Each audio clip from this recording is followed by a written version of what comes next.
Yes, y'all.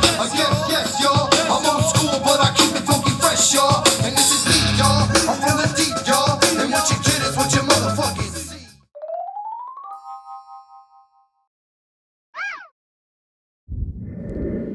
Welcome back, humans! You know what day it is, and I'm back with a middle of the week vent session. It's a new year, and it's a new fucking vent. And I'm back, humans, and I hope y'all had a good one. And I hope this one is going to be a great one for all of you.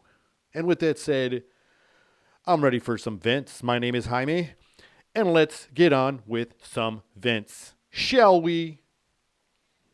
Do you know what happened while we've been talking smack, getting separated and divided more than ever by our, prez and government and the whole crazy social media, doing all these crazy things while we've been rioting and looting and celebrating holidays and all the shopping and all the crazy New Year stuff and all these crazy things. While that was going on, I guess January 1st, they put this bill in effect where the USDA and the GMO labeling is like all changed on our food. So now they're going to be able to not label what the heck goes in our food, humans. Now they don't have to tell us what's in it. And all they have to do to cover up what they do put in the food is to put this new bioengineering labeling. Yeah, I said bioengineering. It'll say like bioengineered or derived by bioengineering. You're going to start to see that on your food, humans. You're going to start to see this shit on your food, humans. If you don't see it already. If you don't already see it. Like, I buy some gum sometimes. And like Take 5 gum. And like the Take 5 gum already says that. Made with something. Genetically modified engineering. It says that right on the fucking gum. So I don't know what the fuck I'm actually chewing. And now it's going to be on all our food. And they said it's going to be, they already approved it. It went into effect on January 1st, like on the New Year's Day. So now they got to tell us what we're eating. But they do say they will tell you what you're eating. But it won't be on the food label. What will be on your food label, humans, is a QR code or a text number, or no phone number you can text or call. Who knows how long those fucking waiting lines are going to be to actually find out what the fuck it is you're eating. You can call these numbers or scan this QR code and it'll tell you what that bioengineered shit is or whatever the fuck you're looking for that's not on that damn label. You know how long it'll take you to fucking shop for food nowadays? There's some people with specific diets. Are you crazy? They don't even know what the fuck is going to be in our food. Like, what if we're eating human meat? Or what if we're eating meat of animals that aren't in our usual food chain of animals we usually eat? This is bananas. This is just bananas. So then you got to call this number to find out what's actually in your food. And you're going to go to the grocery store and try to shop and be scanning QR codes all fucking day because you're like a health nut or you just you care about what's going in your body.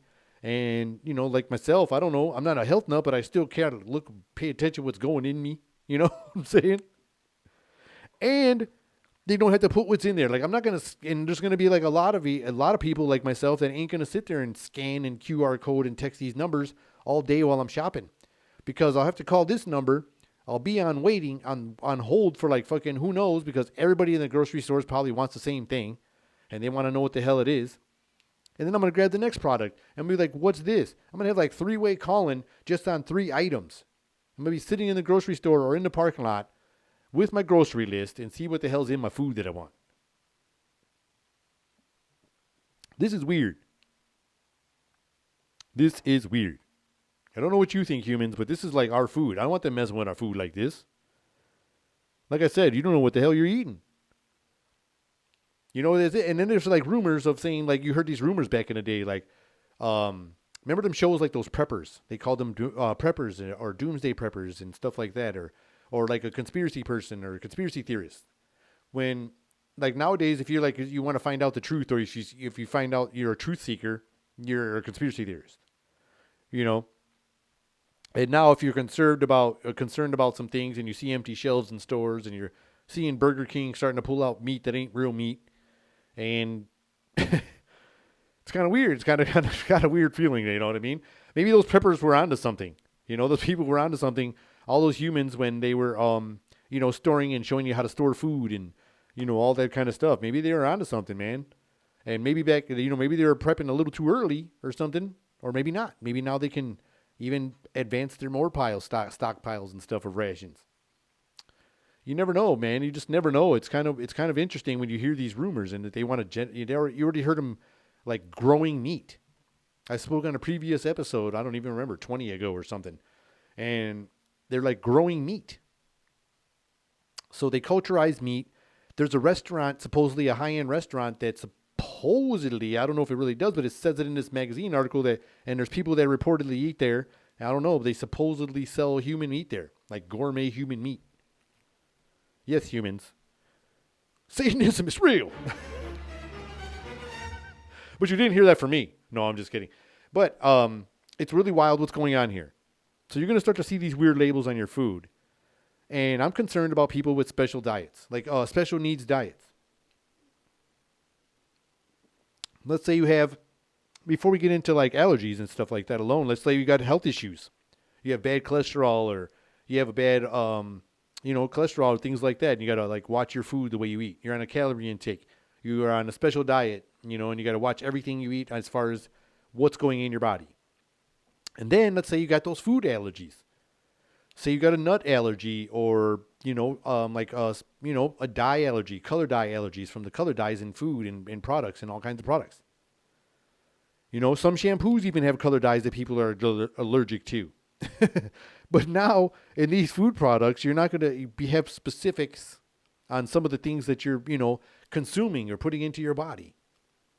And that's a little concerning because maybe some things you wanted to cut corners with could have been a nut product, a nut-based product, or whatever else product that maybe a peanut oil or whatever oil, and somebody has the allergies, and then you could have some serious issues. Will organic food still be organic? That's what I want to know, humans. Will organic food still be organic when you start to see your organic boxes have these special labels on them that say derived from bioengineering or this has been bioengineered? Like I said, vegetarians. What if your food has these labels on the boxes and there's actual, a meat-based product of some sort in there? I would be really upset. And even if it goes against like people with religion that can't have pork or can't have certain things because of religion, you're not going to find out all the facts on your food. You're going to be on this waiting list. Like I said, it's going to be impossible to grocery shop if you're going to have to check every product. People are going to stop checking, and it's probably what they want. What if the food shortage is real? And what do we do? You see people farming, and people have farms, and they're, doing things, right? Herding cattle, and there's, farms of cattle and produce, isn't there? You hear Bill Gates buying it all, which is crazy. And that's why I wonder why that's happening. Probably because they're about to change the labels on our food, and now he's going to say what goes in our body right here. He's going to look, well, if you ain't going to put it this way, if you're going to do it with a jabby jab, then we're going to have to do it. We're going to make it eat it. Either way, you're getting the stuff we want in your body somehow. They're going to put it in the water or put it in the food. Some way they're getting it in us. And I don't even mean that in a weird way. It sounds weird, but it's still a way they want to do it. They want to get it in us. Whether you like the way that sounds or not, humans, they want to get it in us. And they want to get it in us one way or another.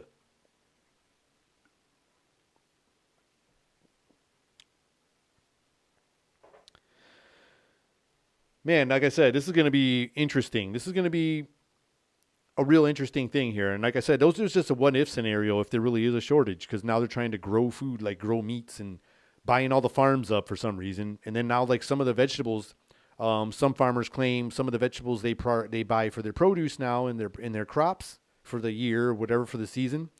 Some of them aren't reproducing seeds, or the seeds aren't reproducing more product, and that's kind of scary as well, because that's how you kind of make your money when you're a farmer or anybody that has a garden. Your plants produce seeds, and those seeds are ready for the next season. Or like even tomatoes or certain vegetables, you can clone during during some of their vegetation states and, expand your garden, I made this mistake one time when we tried to grow garlic. And I had no idea garlic would grow wild as hell. Like, it would just go out of control. And garlic, man, would just like, that shit took over like a weed. It was like spreading past the garden and going to the next part of the yard where the field was. And I was like, man, this garlic just went bananas. I don't know if it was the birds spreading it, but I didn't really see birds hanging out with the garlic. So it was like, okay, it's just a little square garlic. And then that shit turned into like, a field of garlic. And I love garlic, but I couldn't do nothing with all that garlic. It was a garlic landscape.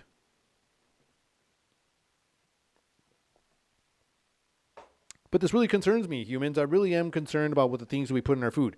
I'm not thinking they're going to put something crazy in there like, they're going to poison us. You know what I mean? But what if they did? There's a lot of stuff that gives you reasons that they don't believe you. Like, you don't trust them. I don't really trust them, and a lot of people don't as well, because there's been a lot of reasons, to not trust them. Like, I'm not even going to give examples. You know what examples there is when they tell you things. We went in here for some reason and they didn't find anything, and people lost lives and, went all crazy for looking for WMDs. Desert Storm.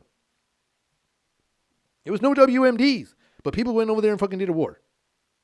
There's a lot of those things that happen. Like, it's crazy.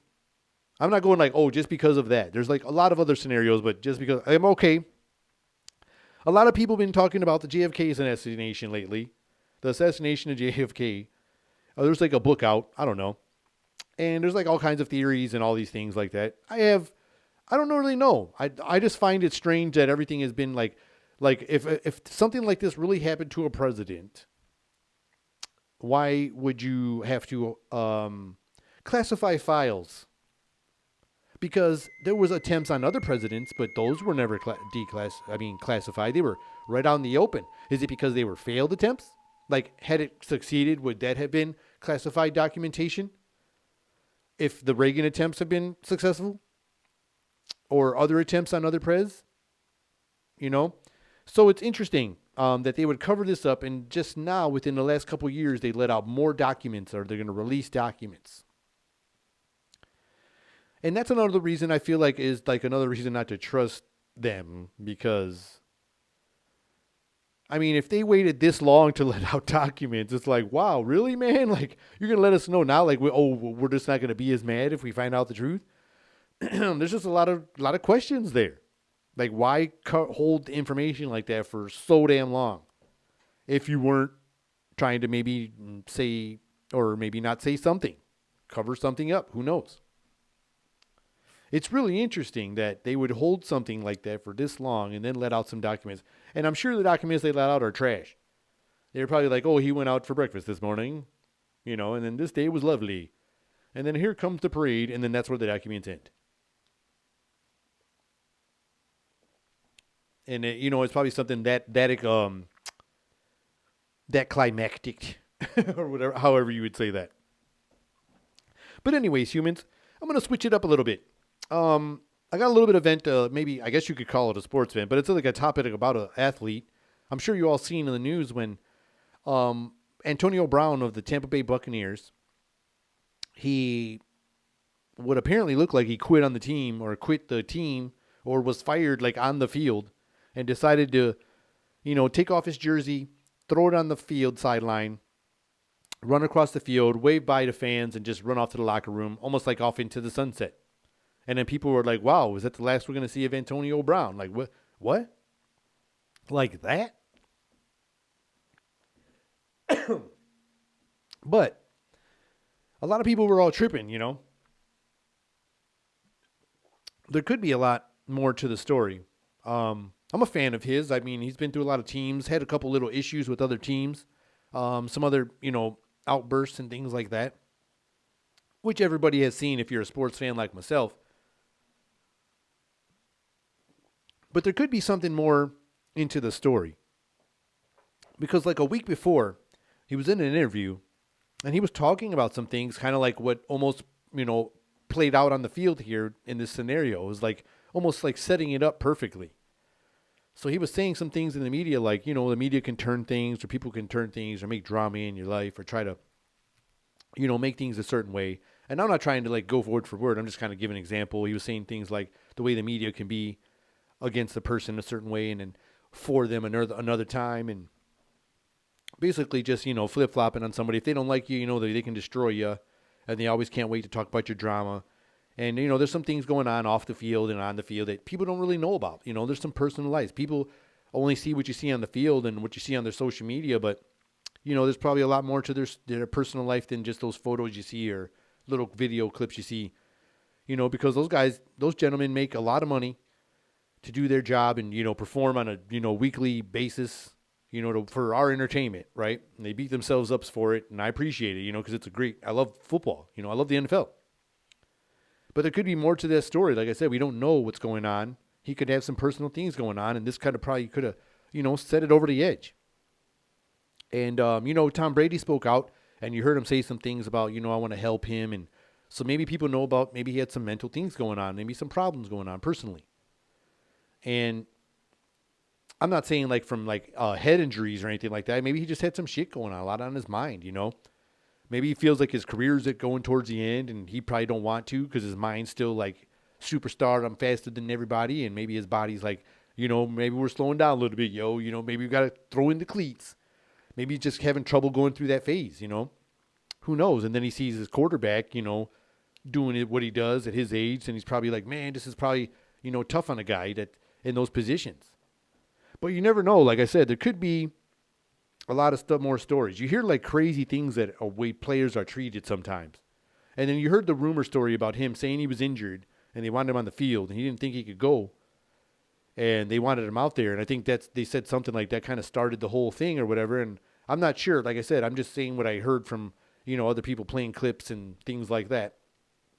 But you do hear from other players and things like that, even active players, about the way some players are treated, but depending not only from like your skin color, like from your race, then they're treated differently. That happens, but also even just the position they play in football. Even you hear these things, and I'm not sure if this is true. I watch a lot of those interviews, and they're real players, some active players still today, talking about just even like your position. They're like, oh, you're just a running back, or you're just this, or you just this, you just slot, or whatever. I don't even know all the positions, and so they were like saying, all these in-depth things that people don't know about behind the scenes, but all you see is the glimmer and glamour and all the big hits and big, Showtime plays or a bunch of penalties.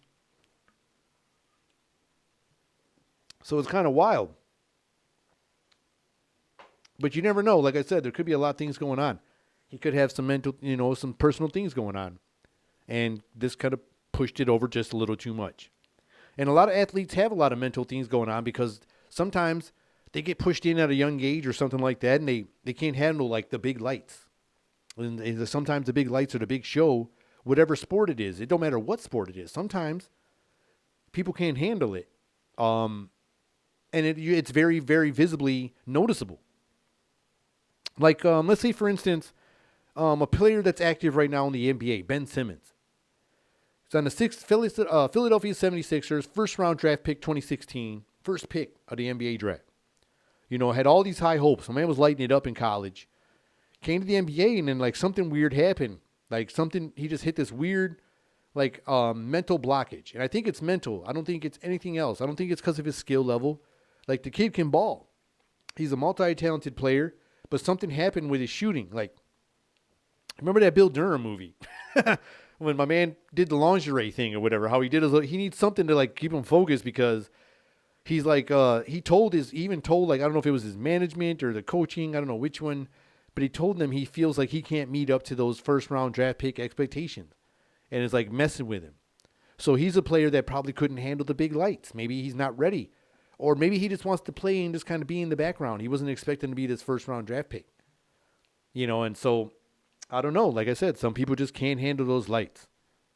It's when the big lights come on, you're going to freeze. Or you're going to scatter when like a roach does when the lights come on, or you're going to freeze like the big roach. When you're the big roach, he just hopes you don't see him. But when you got a whole group and the lights come on, they scatter and the big ones are left. So which one are you? No, but I'm just saying, not to even knock them. I'm just saying, like, some people have some personal things going on that could be affecting them. And a lot of people don't always understand it sometimes when you're from a fan standpoint, because you just want you just want that performance. You know, you want that highlight reel. You want that jelly move. You know, you want these boys to school them. You want some ankles broken, some dunks made, blocks, fucking rebounds, you know, dunks. You know, you want it all. So when it comes to their personal life, sometimes some people have a hard time accepting it, and they want to go and, you know, just put labels on people or saying they're losing it or whatever. But, you know, they're people too. They are humans too, humans. Even if you don't like them, they are humans, you know. Like another person, I'll talk about person, you know, who's one of the great ones right now today, who has suffered a bunch of mental blockages and still has some today, but he's able to work through them, and, you know, he's growing up through it. And that's the great LeBron James. I know I always give him shit and everything like that, but it's only because of the Jordan thing. Like, it's hard to compare somebody to Jordan because the dude was basically like a perfect NBA player, like as far as superstar highlights, giving you all you got all the time, 24/7 showtime. I don't even want to go there, blah, blah, blah. But let's go for LeBron James. You know, the great LeBron James. He's a great player. Greatest dude this generation. Dude's the man. But in his career, there was a couple times where he had these mental breakdowns as well, like where he just wasn't mentally able to handle the pressure of whatever he was going through. And I don't think a lot of it was the NBA part. I think it was part of it all. But he probably had some personal things going on. And then you're in the big show. I mean, the kid was on SportsCenter since he was in high school. There's not a lot of players that can say that. Like even Zion Williams, with all his YouTube videos, I didn't see him on SportsCenter that often until like it was close to him making the draft. And that's real talk. I watch Zion's games all the time, and I was like, why? I don't see this dude. And LeBron was on there all day. It was just like he was the chosen one. Like people said before, like he was just like, this dude is it, you know? And as a young kid, I mean, you have to grow up quick that way, and that's probably really tough because he was a star before he could even buy a beer. Like, not all the players are well known. A lot of players are well known before they become professionals. That's no doubt. But not at LeBron's level. You see, he was already like chosen GOAT status. Like, you're going to be a great of all. You're going to be one of the greats of all time. You're like already, this is you. Like, it was already picked in him before he graduated high school, humans. That's like insane pressure. Let's say like a person who has medical family, humans out there that have like doctors in your family. Everybody's in the medical field, and maybe you're not feeling the medical field, but yeah, you got that pressure, and you're like, shit, you know, like I don't, you know, it's just crazy, but you got to perform, right? And maybe you do it. You buckle down and you just, you know, grin and bear it, and you get into the medical field even though you fucking hate it. You know, like LeBron was made like a superstar, and we don't even know if he enjoyed the limelight. Like, we don't even know if he still likes this shit. Because of that one time we won a title, he told somebody, like, it didn't win a title. He's like, whatever, I'm still King James, and you're still poor. Or some shit. Like, he was just like, whatever, I'm rich, you ain't shit. And because he was probably going through some shit, man. You got to remember, like I said, he was put inside, like, giant, you know, spotlights as a young child. As a kid barely getting a driver's license. I mean, he was on SportsCenter, yo. That's a big deal. And he had some mental lapses during his seasons, but now he fights through those. He still kind of has them, but he can work through them, and that shows how he grows through it. And I think Ben Simmons is a young enough player that he can work through them too. But yeah, LeBron, like I said, man, he used to, you know, just have, like, disappear. Like, there was room, like, every time, every SportsCenter video was like, he disappears in the fourth quarter. Where's he at in the fourth quarter? And then now, you know, it's like LeBron's ready to kill you in the fourth quarter. You know what I mean? If his teammates didn't doing it, he's carried teams, like, his whole career. Like, if you guys can't do it, like, he'll fucking do it.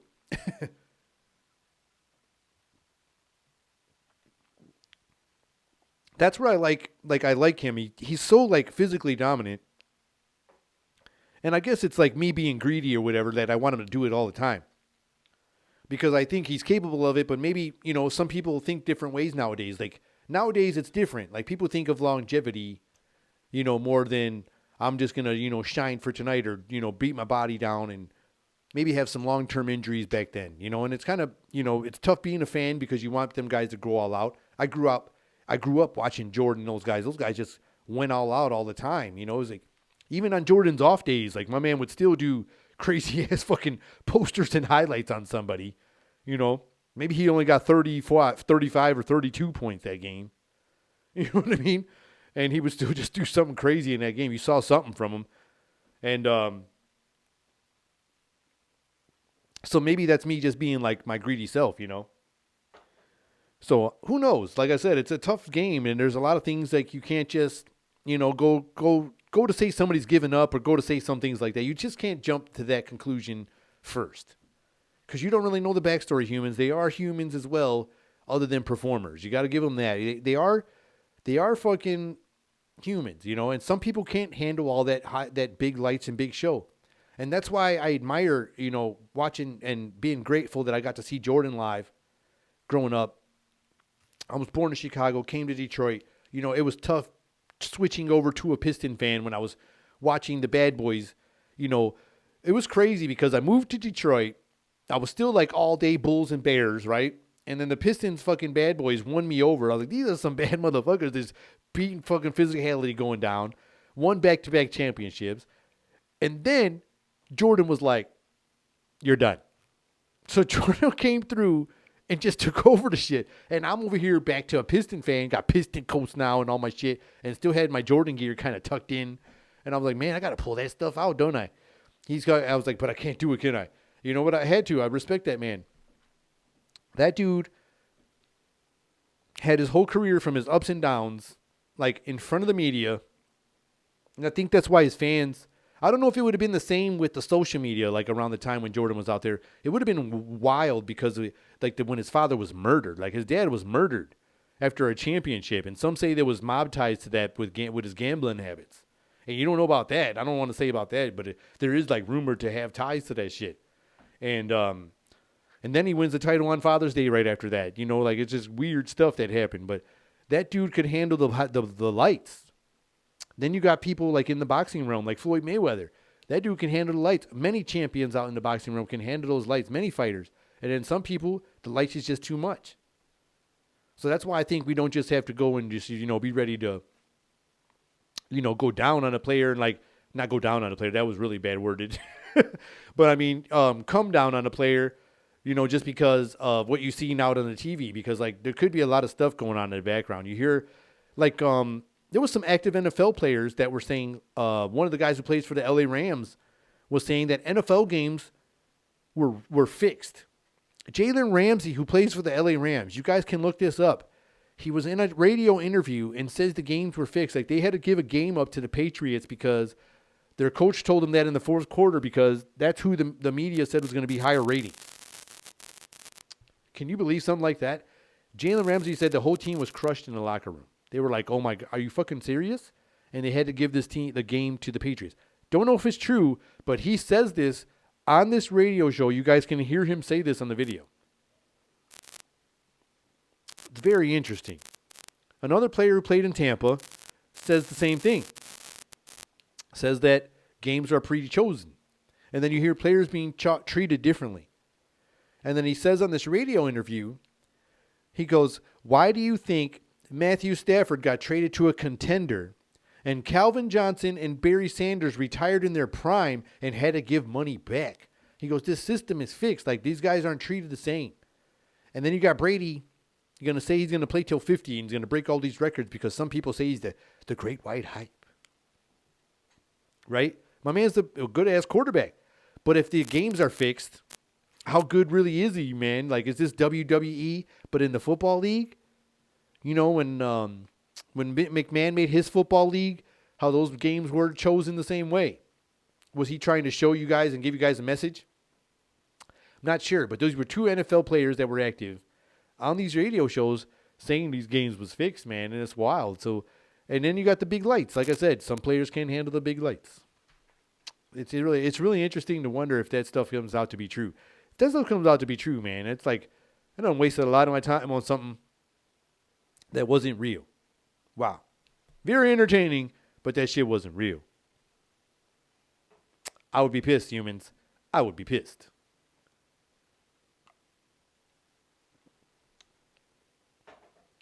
And I hope y'all enjoyed this episode. And if you did, I would appreciate it if you hit me with a like and a subscription and turn on those notifications because I'm here twice a week. And my name is Jaime, and this has been another episode of Meant to Vent. Till next time, humans. See ya.